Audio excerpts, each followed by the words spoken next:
Assalamualaikum warahmatullahi wabarakatuh. Syukur alhamdulillah kawan-kawan sekalian,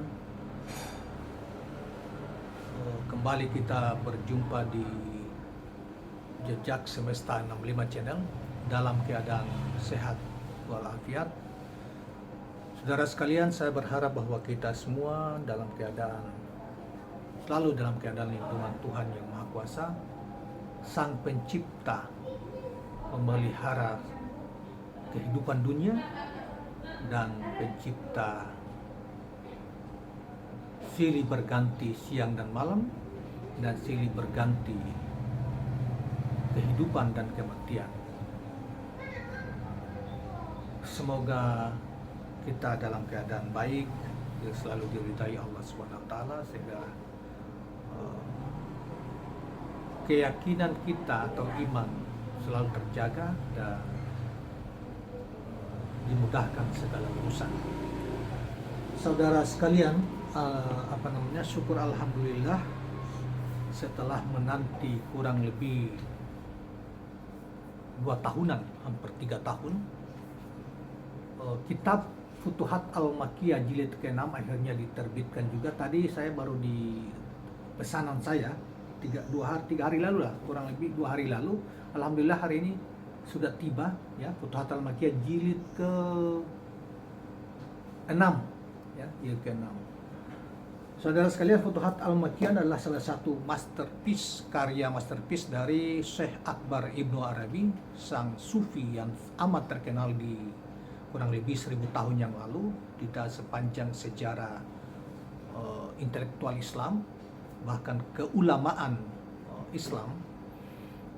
Seorang Syekh Akbar Ibnu Arabi yang berasal dari Cordoba, Spanyol ya, waktu itu masih di bawah kekuasaan Islam, yang kemudian menjelma sebagai seorang ulama besar, sufi besar, pemikir sufi terbesar yang belum tergantikan dalam sejarah perjalanan Islam, pemikiran Islam sufi hingga hari ini. Yang kitabnya, diantara kitabnya Futuhat Al-Makkiyah ini terdiri dari 37 jilid yang baru diterjemahkan. Ini ditulis kurang lebih 1000 tahun yang lalu, 1200-an ya, 1230-an ya, yang baru kita dapatkan dalam bentuk bahasa Indonesia, jilid 1, jilid 2, jilid 3, dan jilid 6. Karena COVID kemudian terputus ini. Saya tidak tahu, saya berapa kali mendesak kenapa kok tidak lagi, kurang lebih 2 tahun lebih lah ya, baru sampai kepada saya lagi, baru dituntaskan penerjemahannya. Walaupun terjemahan tentang marifat, tentang salat ini saya sudah punya dari penerbit yang lain beberapa tahun yang lalu, tetapi setelah buka-buka tadi ternyata agak beda ya, ada bagian-bagian yang lebih lengkap di terjemahan yang ini, yang diterjemahkan oleh Harun Nur Roshid di Yogyakarta. Walaupun saudara-saudara sekalian, dalam bentuk kitab ini, dalam bentuk ada dua model yaitu hardcover dan non hardcover. Saya memang pesannya yang non hardcover saja, karena saya punya lemari buku sendiri yang mudah-mudahan tidak terlalu mengganggu kalau non cover gitu ya, dalam hal pemeliharaan. Saya juga termasuk salah seorang yang pengagum pemikiran Ibnu Arabi, walaupun oleh sebagian penafsir yang tidak memahami pikiran-pikirannya, menganggap dia agak nyeleneh di bagian-bagian tertentu. Tetapi kita yang sangat terbatas dari sisi referensi atau khazanah kebahasaan ya, kita tidak berani mengatakan Ibnu Arabi begini. Tapi jelas kita menjalani kitab-kitabnya, diantaranya juga misalnya Sajaratul Kaun yang juga sudah terjemahkan dengan Futuhat Al-Makkiyah ini, yang merupakan, boleh dikatakan sebagai masterpiece-nya karya Ibnu Arabi yang luar biasa ya. Tadi saya katakan 37 jilid yang baru diterjemahkan dalam bentuk bahasa Indonesia 6 jilid ya, 6 jilid yang kita bisa akses secara memadai ya, pikiran beliau tentang berbagai soal, terutama mengenai ketuhanan, mengenai alam akhirat, mengenai segala penciptaan, dan termasuk mengenai ibadah-ibadah di dalam salat. pada jilid yang lalu diterbitkan kurang lebih 2 tahun yang lalu itu adalah tentang ma'rifat, tentang tahara, kebersihan di dalam Islam. Jilid kelima, kemudian jilid keenam. Memang kita sambil menunggu, mudah-mudahan Pak Harun Rasyid dan istrinya itu cukup produktif dan berkonsentrasi habis di dalam penerjemahan kitab-kitab ini, sehingga kita bisa lebih cepat mendapatkan jilid 7, jilid 8 dan tema-tema lain, misalnya tema tentang ma'rifat, tentang zakat, tentang puasa, dan tentang haji. Ini memang 3 yang kita masih menanti luar biasa, karena kita sudah memasuki ma'rifat tentang salat, dan mudah-mudahan pasti kita banyak mendapatkan pengetahuan, menyalahi pengetahuan dari penjelasan Ibnu Arabi ini. Saudara sekalian, oleh karena itu dalam konteks ini ya, sebelum kita menyelami isi dari kitab ini lebih lanjut, saya ingin pada kesempatan ini membacakan kepada kita satu penjelasan, walaupun ini saya bisa pahami masih dalam konteks penjelasan Harun Rasyid ya, tapi berdasar pada pemikiran Ibnu Arabi yang khusus tentang, yang mengantar kita untuk memahami bab tentang salat ini. Pandangan Ibnu Arabi tentang hakikat salat. Saudara sekalian, yang khusus tentang makna qurra al-ain, yaitu atau musyahadah di dalam salat, yaitu melihat penyejukan mata gitu ya, yang terima. Ada hadis yang mengatakan bahwa dicintakan kepada Rasulullah itu, Rasulullah mengatakan, wahai sahabat, dicintakan kepadaku, aku mendapatkan kenikmatan di dalam salat gitu, yaitu qurra ayun, itu penglihatan yang nikmat gitu. Ini dicoba untuk dijelaskan di dalam secara singkat dulu. Kita coba ambil bagian yang ini saja dulu untuk kita bisa menyampaikan pada kesempatan ini. Baiklah kawan-kawan sekalian, pengantarnya agak lama, saya coba untuk membacakan kepada kita tentang bagian ini yang penting. Bismillahirrahmanirrahim. Di bagian awal hikmah farda al-kalimatul muhammadiyah dari kitab khusus al-hikam, Syekh mengutip sabda Rasulullah yang artinya, dari dunia ini aku dijadikan mencintai wanita dan wewangian, sedangkan kegembiraan dan kesejukan hatiku dijadikan di dalam salat. Itu yang dikutip oleh di dalam kitab, diriwayatkan oleh An-Nasa'i ya, di dalam kitab Isra An-Nisa. Nah, setelah menjabarkan tentang rahasia cinta yang dijadikan di dalam diri Rasulullah Sallallahu Alaihi Wasallam terhadap wanita dan wewangian, selanjutnya Ibnu Arabi menjelaskan bahwa makna dibalik dijadikannya kegembiraan dan kesejukan hati beliau, maksudnya beliau ini Rasulullah SAW, qurra al-ain, ada di dalam salat.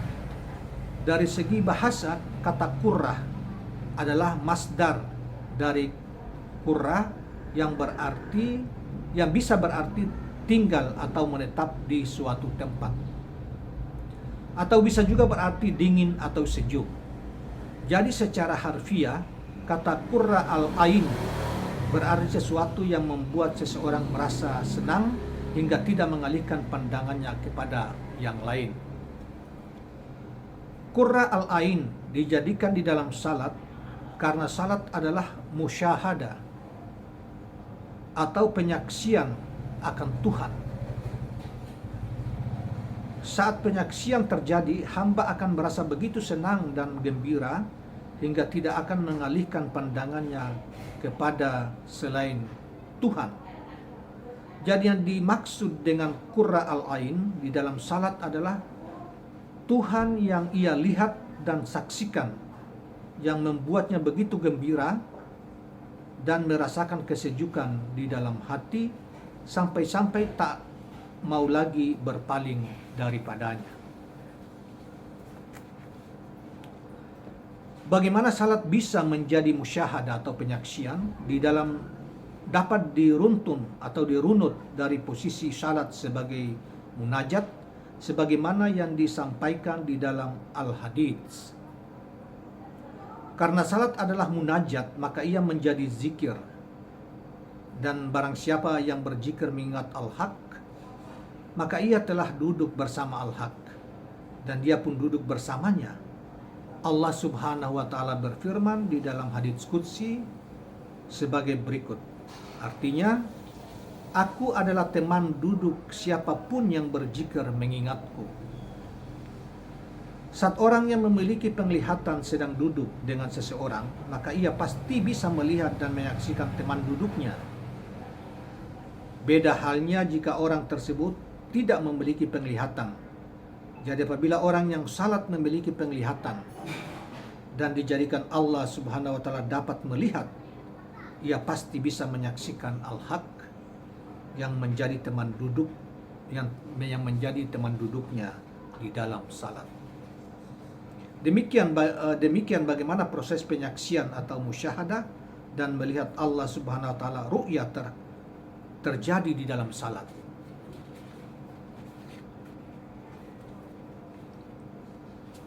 Dari penjelasan di atas, orang yang salat bisa menilai bagaimana dirinya, apakah ia termasuk orang yang diberi penglihatan dan bisa melihat Tuhannya, maka hendaklah ia beribadah kepadanya dengan keimanan seakan-akan ia bisa melihatnya dan mengimajinasikan al-haq berada di kiblatnya saat bermunajat dengannya, sembari memasang pendengarannya dengan seksama terhadap apa yang dia sampaikan kepadanya. Allah Subhanahu wa taala berfirman di dalam Al-Qur'an dalam surat 50 ayat 37 yang artinya, sesungguhnya di dalam hal itu benar-benar terdapat peringatan bagi mereka yang memiliki kalbu atau hati, mata hati maksudnya, atau memasang pendengarannya seraya menyaksikan. Orang yang belum bisa mencapai derajat melihat Allah dalam salatnya, maka ia belum mencapai puncak tertinggi dari salatnya itu. Ia tidak akan menemukan qurra al-ain atau pandangan yang menyejukkannya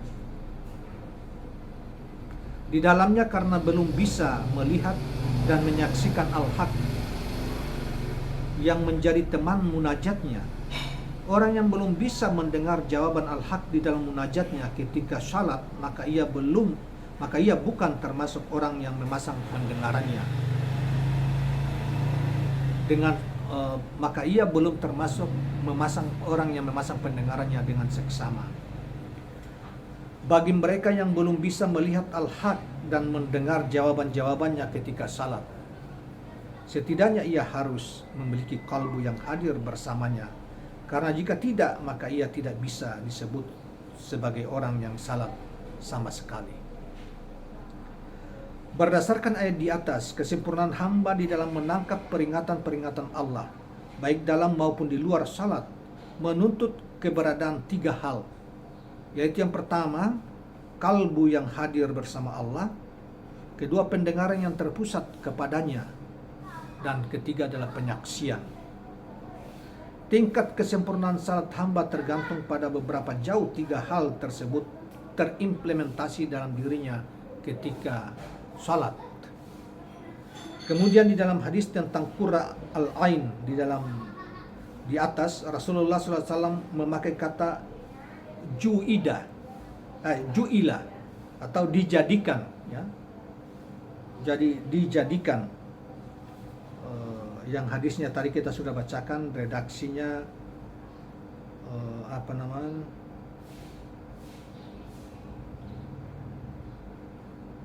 yang kita sudah bacakan di depan tadi.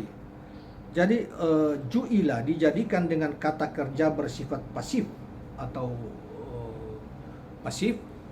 Hal ini menunjukkan bahwa qurra al-ain yang ada di dalam salat bukanlah terjadi karena usaha dari hamba, tetapi dijadikan oleh al-haq baginya. Sejauh mana dan seperti apa tajalli al-haq yang terjadi kepada pelaku salat adalah sepenuhnya tergantung kepadanya. Hamba tidak memiliki campur tangan sedikit pun di dalamnya, karena tajalli ilahi di dalam salat sifatnya adalah anugerah. Maka musyahadah, penyaksian hamba di dalamnya juga hanya akan terjadi karena anugerah Allah Subhanahu wa taala. Hamba yang bisa melihat dan menyaksikan al-haq di dalam salat hanyalah mereka yang dianugerahi penglihatan olehnya. Penyaksian akan qurra al-ain adalah penyaksian seorang pecinta kepada kekasihnya. Karena rasa cinta yang begitu dalam, pandangan mata seorang pecinta hanya akan terpaut pada sang kekasih dan tidak akan teralihkan kepada yang lain. Ia tidak akan mengindahkan sama sekali segala sesuatu yang lain selain kekasihnya. Itulah mengapa di dalam salat kita dilarang untuk menoleh, dan dikatakan dalam hadis bahwa itu adalah bentuk pencurian yang dilakukan syaitan terhadap salat hamba. Rasulullah SAW bersabda ketika ditanya tentang menoleh di dalam salat. Hadis itu yang artinya itu adalah sebuah pencurian yang dilakukan oleh syaitan secara diam-diam terhadap salat hamba. Jadi tentang menoleh, misalnya ketika dalam keadaan salat kita kemudian menoleh ke kiri atau ekor mata saja misalnya menoleh misalnya, itu oleh hadis dikatakan sebuah pencurian dari syaitan terhadap salatnya hamba. Ketika hamba menoleh di dalam salat dan mengalihkan pandangannya dari kiblat tanpa ada ujur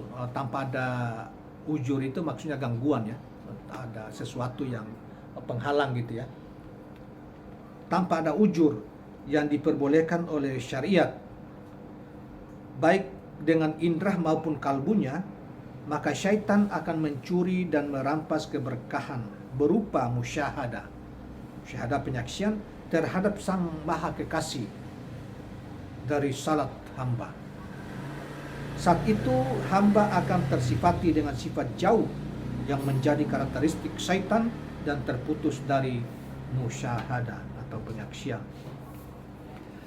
Ya, saudara sekalian, inilah risalah pendek yang kita coba untuk di buku kitab jilid ke-6 Futuhat Al-Makkiyah dari Ibnu Arabi ini, yang tadi saya katakan hari ini baru kita peroleh, dikirimkan tadi baru tiba, dan saya bersyukur sekali karena memang saya menanti-nanti kitab-kitab ini sesegera. Karena itu kadang-kadang kita mendorong supaya, saya kadang-kadang mendorong penerjemah supaya kalau bisa lebih cepat, lebih banyak, bila perlu dalam 1 tahun itu bilang paling tidak 4 jilid diterbitkan. Kalau misalnya 1 tahun cuma 1 jilid, itu kita memerlukan 37 tahun baru kita bisa memperoleh secara lengkap kitab ini, terjemahan dari kitab ini. Saya mengapa begitu? Karena saya tidak pandai membaca, tidak pandai membaca kitab aslinya, kitab asli yang dalam bentuk bahasa Arab ini. Ya, kita sangat tergantung pada terjemahan dari kitab-kitab aslinya ini, sampai kepada kita lebih mendalami apa yang menjadi kajian di dalam kitab ini, dan menjadi kelak mudah-mudahan kita di dunia maupun di akhirat kelak menjadi bekal untuk kita, dengan pengetahuan yang kita dapatkan itu bekal baik kehidupan kita kini dan di masa-masa yang akan datang. Saudara sekalian, mudah-mudahan ini bermanfaat video ini, dan sebelum kita akhiri saya berharap bahwa jangan lupa subscribe, like dan share channel ini, karena keberlanjutan kehidupan dari channel ini sangat tergantung pada keridhaan, kerelaan dan ketulusan Anda untuk share, subscribe dan komen atau like channel ini. Terima kasih. Assalamualaikum warahmatullahi wabarakatuh.